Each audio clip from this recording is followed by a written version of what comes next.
Hello and welcome to my raid guide video slash walkthrough for the first part of the fourth circle Pandaemonium Savage. Now, this fight is relatively short compared to the other fights, and that is because it is only part one of two parts of the fight, this being a door boss. In order to get to the second part, you're going to want to get to this boss to about 50.4%.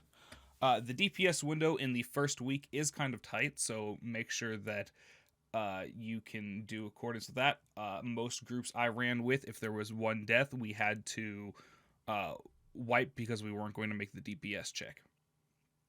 Now, the strats in this are week one strats, meaning that they are, for the most part, either unoptimized or there's just not been enough diving to find out better uptime strats. So please take that with a grain of salt when I talk about these strats, and let's go ahead and get into this. So we're going to go, the fight is going to start off with a raid-wide AoE called Decollation. It is a medium amount of damage. Since this is the fourth fight, all the AoEs are going to hit slightly harder than all the other ones, but you will be seeing this one a lot throughout the fight. So shield and heal accordingly, and then right after that we are going to get into the first kind of mechanic. This entire fight is a memory game of sorts. He is going to do specific things with either blooddrake or another mechanic later on in the fight that's going to require you to remember who was affected by it and who wasn't.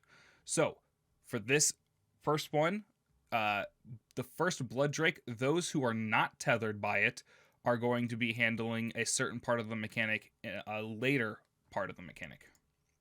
So as you can see here, the healers were tethered by it, so that means the DPS will be doing something later. When we get to that, when there's something to show for that, I will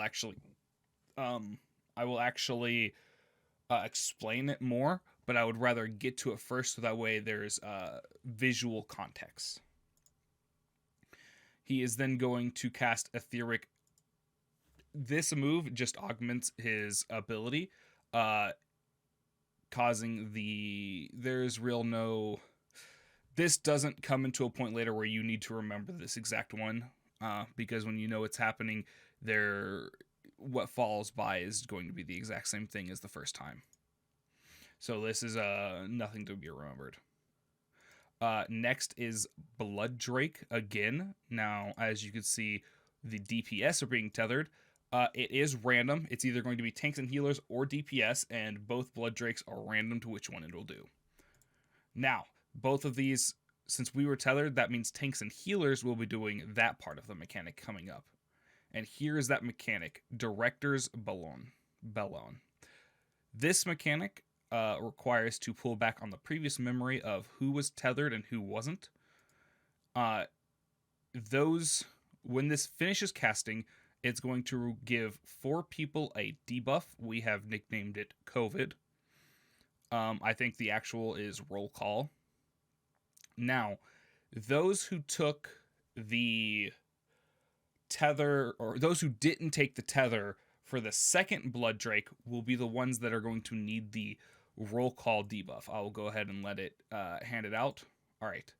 So this is what the roll call debuff looks like, and if you didn't take the second blooddrake tethers, you are going to want to get that debuff. I will talk about the strat here in a second. What's important about roll call is once you hand it off, you will get another debuff called miscast, which means you can no longer get that debuff. So that means if you were supposed to have it and accidentally handed it off, you will die. When this mechanic resolved, those who didn't get what they were supposed to get will die. It's not an amount of damage that they could shield or heal through. It's almost like Doom. So the next thing that's going to happen is he's going to put out 4 tethers, and those 4 tethers need to be taken by the people that didn't take the first blooddrake. So first blooddrake, whoever doesn't take the damage is going to need to take these tethers. The second blooddrake is those who will need to take roll call. Once you get it, you're going to want to spread out because it gives off a decent size AoE once inverse chlamys inversibility, finishes casting. As you can see, it is a decent size AoE, so make sure you can spread out. And it does do a moderate amount of damage, so it's recommended to shield and heal through it. Now, for the strategy, let's wind back real quickly so we can talk about the strategy. It is extremely brain dead strategy. All you have to do is, once he starts casting, if you do not want roll call, you're going to stack at max melee or outside the hitbox south. We were taking the tethers here, so we went ahead and stacked inside the hitbox to minimize movement. But you're going to want to stack south of the boss if you're going to stack south of the boss. That way, those that need roll call can just run through that group and get the debuff and then move out. Next, the reason why you want to be south of the boss is because tethers are very janky, so those people that are gathered, if we didn't need to take the tethers next, we would just stand at max melee, let them grab it. Once they grab it, they would head into the middle of the boss, right about where we're standing actually, and just wait for the tethers to appear. If you are not taking the tethers and need roll call, what you'll want to do, which we will show here, because the tanks and healers need roll call, so it actually can be shown right here. They're going to take it, and then they're going to stack south of the max melee hitbox. That's basically what it is. If you can spread out as much as you want south, as long as you are south. That way it makes grabbing the tethers easier and quicker. So, once to recap, let me get this boss in a better view. If you need COVID, spread out. That way you can see if you get it or not, because it's going to give it to 4 random players. And if you don't want it, stack south max melee, let them go grab it. If it is your job to grab the tether, go to the middle of the boss, wait for you to get the tether, make sure everybody's roll call is resolved, everybody's gotten the debuff they need to get, and then head out. A good time to start heading out is roughly when it reaches half cast for inverse. That way you can make sure plenty of time was given to spread the debuff to where they need to be, and you make sure you got your tether. And then after that, it'll resolve. It is extremely easy and extremely brain dead. After that, he's going to do another decollation, so make sure you healed and mitigate. It is recommended that you space your mitigations out very well amongst all of your team, because there's so much, all raid-wide damage coming out is extremely powerful, and it can cause fatal damage if it's not mitigated. So after that, we're going to go into the Tank Buster Elegant Evisceration. I probably mispronounced that. I am sorry. It is a 2-hitting Tank Buster, but it does not apply a debuff for the auto attacks following it. So if you wish to do a immunity and keep the main tank, you can. You can also swap through mid cast to get the first hit, so the main tank gets the first hit, and then the off tank gets the second hit, and normal tank stuff. After that, we are going to go into the second set of mechanics, setting the scene. Just like normal, he's going to change the tiles into 4 elemental tiles, which you're going to have acid, water, lightning, and fire. Now, most of these function the same as normal. The only one that doesn't really function the same as normal is fire. Fire was a single stack for the entire group. This is separated into 2 stacks on the healers, so you'll want to set up 2 light party groups.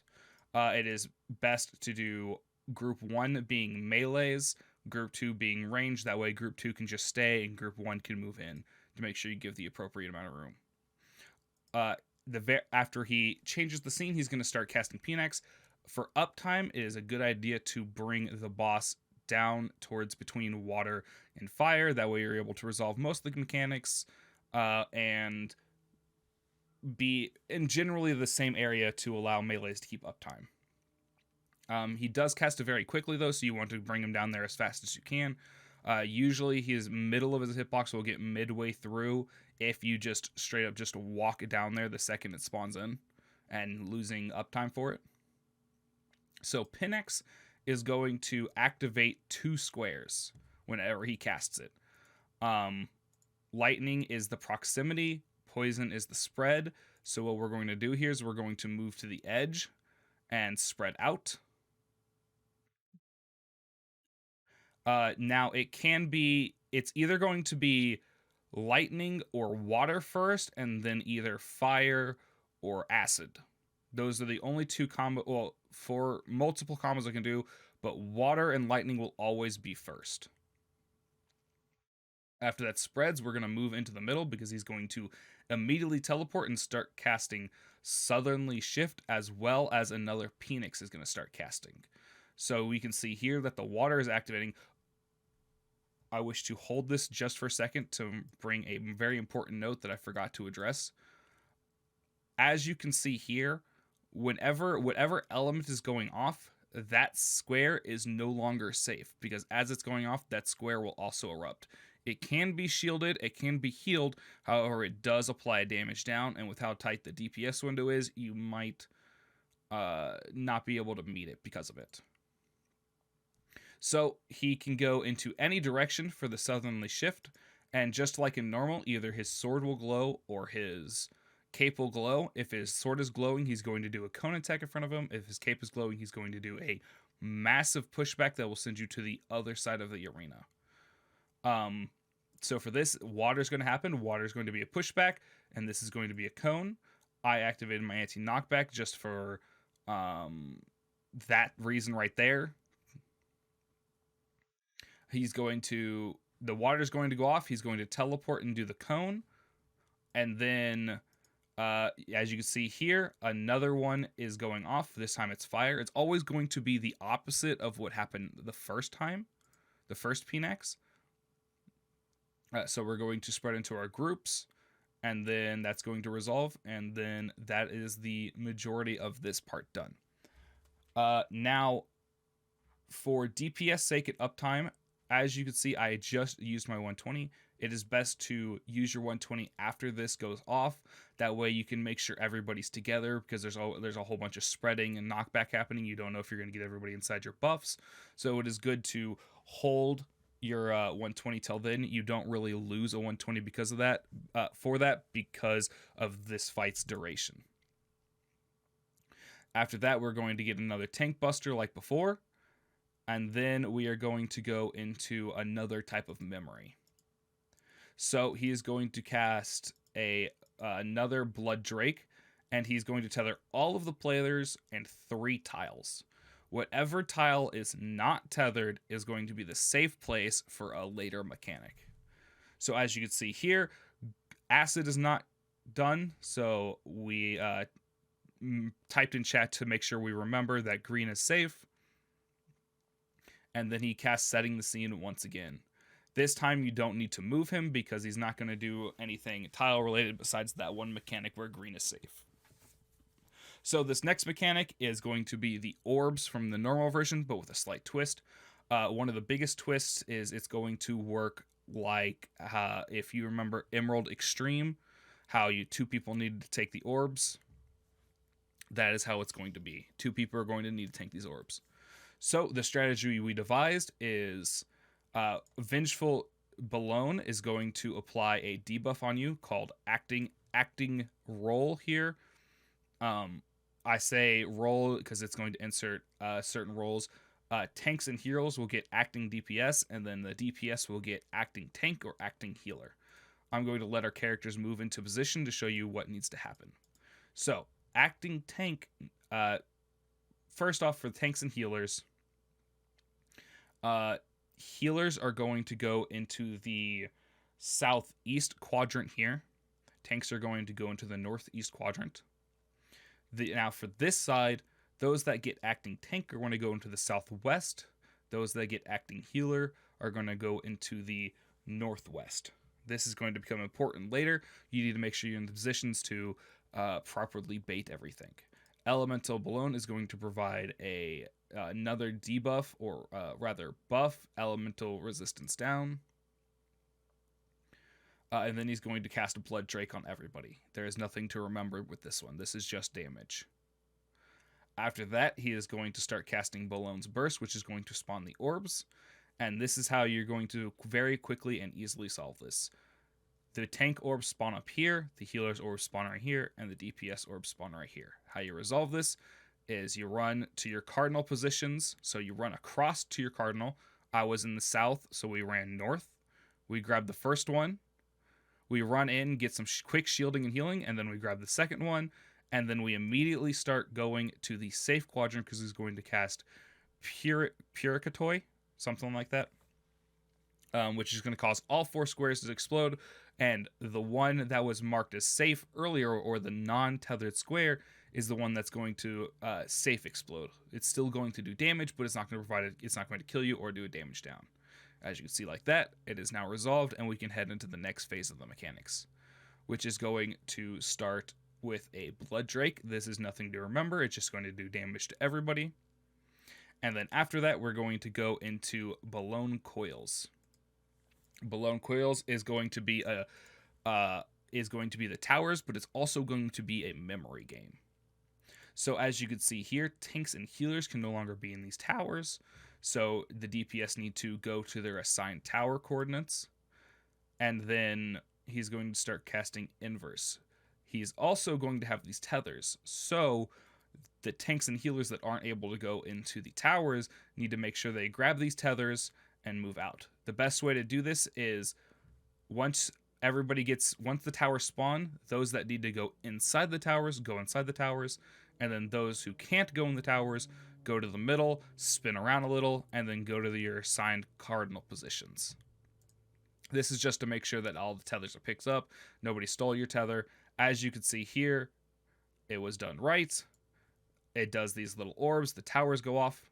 And here is the first memory part. Just like the very start with the blooddrake tethers, with this, those who do not stand on the tower will have to do the mechanic later, because he's going to do another director. So those who didn't stand in this tower will have to take the tethers for the next directors. After that, he's going to do he's going to do an aetheric thing, and that's aetheric chlamys. Basically says that this is going to be the roll call or COVID memory version. He's going to do blooddrake. Once again, no need to remember, because he's going to do another set of towers, but this time without tethers. And it's just going to be the same as the first one, where you go to your tower or your assigned towers. This time DPS can't enter, so tanks and healers are going to go in, which means last time it was tanks and healers couldn't enter, which means tanks and healers are going to take the tethers for the next director, and DPS will have to take the COVID, or the roll call. So they're going to do that. They're going to resolve the towers, and then we are going into immediately director's Belone. So that means you're going to have to immediately spread out to get into your correct positions. As you can see here, DPS required roll call or COVID. So they're going to go into the south position. Those that needed to get it are going to run through the stack and then go south. And then the tanks and healers, once they no longer have the ability to get COVID or have their COVID taken away, they're going to move in, grab their tethers, spread out, and then that is going to resolve. After that, that is the last new mechanic in the fight. After this, it is just going to be some raid wides, some tank busters, another setting the scene, and then that is it. We're going to go ahead and I'm just going to show you it just as a visual reminder of it all. He's going to do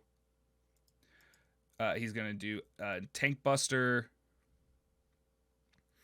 Before the tank buster was a raid wide AoE delocation. And then after this tank buster, he's going to do setting the scene. And the setting the scene is going to function the exact same way as the first one. There is no difference between this one and the first one, so just do it accordingly, the exact same way you did the first one. And then after that, after it's all said and done, he's going to cast He's going to cast some delocations right after this resolves, so make sure you shield and heal heavily. He's going to do another delocation after that, and then shortly after that, he is going to... There is no hard enrage caster, or cast bar, so after 2 or 3 delocations, he is going to either disappear and give one line saying that you are fools for coming here, or something like that, and then wipe the raid, or go into the cutscene for part 2. That is the entirety of part 1. I hope this helps. I hope there was no confusion through my guide, and I hope to see you all in the next video for part 2 guide. If you would like to see me doing it live, make sure to check me out at twitch.tv/Monochwome, and I will see you all in the next video. Goodbye!